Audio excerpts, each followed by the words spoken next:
The next law is what we call the law of expectations. The law of expectations is a very powerful concept that simply says that whatever we expect with confidence becomes our own self-fulfilling prophecy. That we are continually acting as our own fortune tellers by the way we talk to ourselves about how we think things are going to turn out in our lives. That people who enjoy high levels of accomplishment are continually talking to themselves and about themselves as though they expected things to work out well. They are manufacturing their own self-fulfilling prophecies and continually looking forward to things happening in a good way for them. People who have unfortunate or unhappy lives are continually talking about the future turning out poorly. The work in expectations theory is exhaustive. We know today in economics that the economic condition of the country next year, 2 years, 3 years will almost be totally related to the expectations of the chief actors in the economy today. If we expect higher inflation, people raise their prices, they raise their wage demands, they raise their wage rates, and lo and behold, next year, the year after, we have inflation. Everybody says, there, I told you so, I knew we were going to have it. Expectations have a powerful impact on our relationships with others, and they have a powerful impact on what we become in our lives. Dr. Robert Rosenthal of Harvard University has conducted over 300 experiments in what he calls expectations theory to test the impact of expectations based on totally false information. And after several years of experimentation, he conducted a famous experiment in the San Francisco Bay Area in the late 60s, an experiment which has still not been absorbed into modern education and which many people have since duplicated and tested and tried in different ways personally and on a large scale, and it happens to work out exactly the same way each time. At the beginning of the school year, the school principal called 3 teachers into his office. To these teachers, he said, as a result of your teaching excellence over the last 3 or 4 years, we have come to the conclusion that you are the best teachers in this school. And as a special reward to you, we have identified 3 classes each of 30 students of the brightest children in this school, the highest IQ students in this school, and we are going to assign them to you. You're going to have 1 class of 30 students each to teach for the entire year. Now, we don't want to be accused of discrimination, so it's very important that you do not tell these children in any way that you know that they have been selected for a streamed class. And second of all, we're not going to tell their parents because we don't want to cause any difficulties there. We expect you to teach exactly the same way you normally do and use exactly the same curriculum, and we expect you to get very good results with these students. At the end of the school year, these students led not only the school but the entire school district in academic accomplishment. Their grade levels were 20 to 30% above the grade levels of the entire school. They called the 3 teachers in at the end of the year and they said, well, you've had a very good year. And they said, yes, we have. They said it was so easy. These children were so easy to teach. They were so eager to learn. It was such a pleasure to teach them. They said, well, maybe we better tell you the truth, that this has been an experiment, and that those 90 children were chosen out of the school population at large. And when we assigned them to your class at the beginning of the year, we had no idea what their IQs were at all.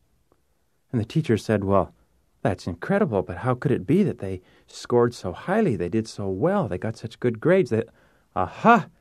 Yes, it must be because we are such excellent teachers. At which the principal said, and I think we should also tell you the other side of the experiment, was that at the beginning of the school year, we put all the teachers' names in a hat, and yours were the first 3 names that were drawn. This is what is known as a double-blind experiment. They held constant for everything except expectations. And in both cases, the expectations were based on totally false information. The expectations of the school administration on the teachers, we expect you to do an excellent job, were based on totally false information about their competence or ability. The expectations of the teachers on the students were never spoken, but also based on totally false information, and in both cases, they had dramatic results and achieved dramatic effects as a result. Many teachers and many school systems are now using the results of this work to encourage children to accomplish at far higher levels than they have ever achieved before by telling them that they expect them to do well, that they expect them to be outstanding, that they expect them to get good grades, that they expect them to learn more and to learn faster.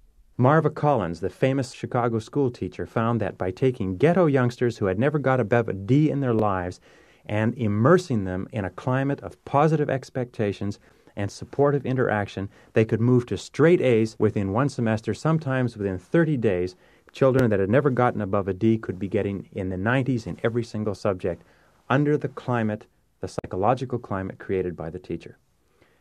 With regard to expectations, there are three key areas where expectations affect our results.